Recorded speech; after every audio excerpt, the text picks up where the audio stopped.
जोंनि मोनब्रै डिमान्डखौ लानानै जोङो मेम'रेन्डामखौ साबमिट खालामनो हायो। बेलासिनि गोजोन हामलायनायखौ बयनिसिमबो जासिहरग्रोनाय थाबाय। आं दिनै बर' हारिनि मोनसे गोनांथार आपडेट लाना फैदों, जाहाथे बे आपडेटखौ रायजो राजाफ्रा फारसेनिफ्राय नायलांबानो जाबाय। थ'दो बिदिबा बेनि सायाव एसे सावरायनोसै। जोंहा एक्स भलन्टियार हान्जा बिथांमोना गोदान दिल्लीयाव बड'लेण्ड डिमान्डखौ लानानै लोगोसेनो आरोबाव गासै मोनब्रै डिमान्डखौ लानानै बिथांमोना दिल्लीयाव मेम'रेन्डाम गथायनो हादों। जाहाथे बिनि भिडिअ'खौ रायजोफ्रा जोबजासे नायलांबानो जाबाय, अब्लानो बुजिगोन। थ'दो बिदिबा भिडिअ'खौ नायलांनोसै। नोंथांमोननि भिडिअ'बो आं मोननो हादों जे नोंथांमोना दिल्लीयाव दंहैयो। बेवहाय मा बिथांखि लानानै थांनाय जादों, सारा एसे रायजो राजानि गेजेराव गुवारै बेखेवना होनो हागोन नामा? हामबायसै। टिभि सेन्टारावहाय बयनिसिमबो जोंनि गाहाम अनसायनायखौ दिल्लीनिफ्राय बावहरग्रोबाय।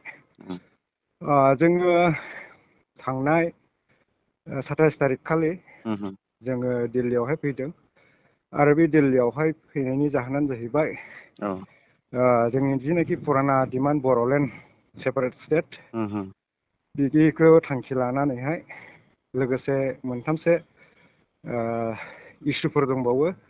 बेफोर गासैखौबो लानानै मेम'रेन्डाम जों मैया ल' मिनिस्टार, भारत सरकारनि ल' मिनिस्टार बिथांनो बे मेम'रेन्डामखौ गथायनाय जादों। आरो बे हाबाफारियावहाय अल बड' एक्स भलन्टियार फर्सनि दैदेननायाव जों इउटिउबआ बे प्रग्रामाव बाहागो लाफैदों आरो। मोननै आफादजोंहाय लोगो नांनानै थांनाय जादों ने? औ औ औ।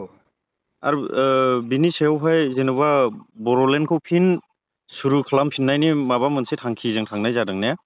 औ औ। आदसा, बिनि अनगायैबो गुबुन माबा मोनसे एजेन्डाफोर दंबावो नामा? एजेन्डानि गेजेरावहाय बेनो, माने एक नम्बरावथ' जोंनि बड'लेण्ड सेपारेट स्टेट। आदसा। ओमफ्राय 2 नम्बरावहाय जिनाखि कार्बि आंलंनि बर'फोरखौहाय एसटि हिल्स होनांगौ, बे मोनसे डिमान्ड। औ औ। लोगोसे बे ट्राइबेल बेल्ट एन्ड ब्लकआवहाय जेसेबांमानखि इलिगेल इनक्ल'सारफोर दङ बिसोरखौहाय इभेक्सन खालामनानै जोंनि हाखौहाय फ्रि खालामनांगौ आरो जोंनो गथायनांगौ। आरो मोनसेया जाहैबाय जोंनि जिनाखि थाखानाय आयेनफोर दं, जेरै आसाम लेन्ड ल' रेगुलेसन एक्ट 1886, जेरै फरेस्ट डिउलार्स एक्ट, ओमफ्राय ओरै एट्रसिटिस एक्ट, जायफ्रानाखि जोंनि फेभाराव थानाय आयेन बेफोरखौ जोङो आखरे आखरे इमप्लिमेन्ट खालामो। मानोना जों नुनो मोनदों आसाम सरकारा आयेन थासेयावबो बिसोरो माने आयेनखौ बारनानैहाय जोंनि जेनाखि फेभाराव थानाय आयेन बेखौ बारनानै जोंनि अपोजिट खामानिफोरखौ मावदों। फर एग्जाम्पल, जायफ्रा आसामनि मानसियानो नङा बिसोरखौनो आसाम सरकारा केबिनेटआव डिसिसन लानानै बेल ब्लकआवहाय प्रटेक्टेड क्लास हिसाबैहाय होनो नागिरदों। दा बिनिखायनो जोङो बे आयेनखौहाय जेरै दङ बेबायदिनो आखरे आखरे फालिनांगौ होननानैहाय मेम'रेन्डामावहाय मेनसन खालामदों आरो। दा बड'लेण्ड सेपारेट स्टेटनि सुरुआथ' फिन जागायफिनबाय होनना बुंनांसिगोन ने दिनैनि दिनावहाय? औ, बियो जागायजेननाया अलरेडि थांनाय बोसोरनिफ्रायनो जाबाय। जेलानिफ्राय बे एक्स भलन्टियार फर्स संगठन दानाय जादों दिननिफ्रायनो जादों। ओमफ्राय ओरैनो सम सम दिल्लीयाव फैनानैहाय बिदि मेम'रेन्डामखौ होनाय जादों। आरो बावैसोनो आं मिथिनाय मथेब्ला अल बड' एक्स भलन्टियार फर्सनिफ्राय गोख्रों मोनसे बड'लेण्ड डिमान्डनि थाखाय राहाफोरखौ लासिगोन आरो। आदसा, दा बेसेखिनि एजेन्डाखौनो लानानै थांदोंमोन ने सार? औ औ, जोंनि थांखिया बेनो, बे मोनब्रै जोंनि जेनाखि थांखि दं बेनो। एक नम्बरावथ' बेनोखासै बड'लेण्ड सेपारेट स्टेट।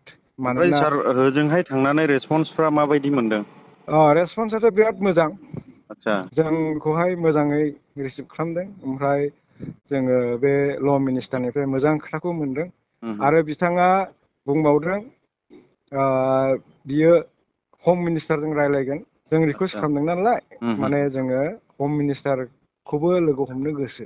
आदसा आदसा जुदि समफ्रा मिलायोब्ला हयथ' गाबोनफोर माने जों 1 थारिखआव बिथांनो होबाय दिनै 2 थारिख 3 थारिखसोआवहाय हयथ' जोङो भारतनि बे हम मिनिस्टारखौ लोगो मोननो हागौ आरो बिसोरखौ लोगो मोनाब्लाबो जोङो मेम'रेन्डामखौहाय गथायलांगोन।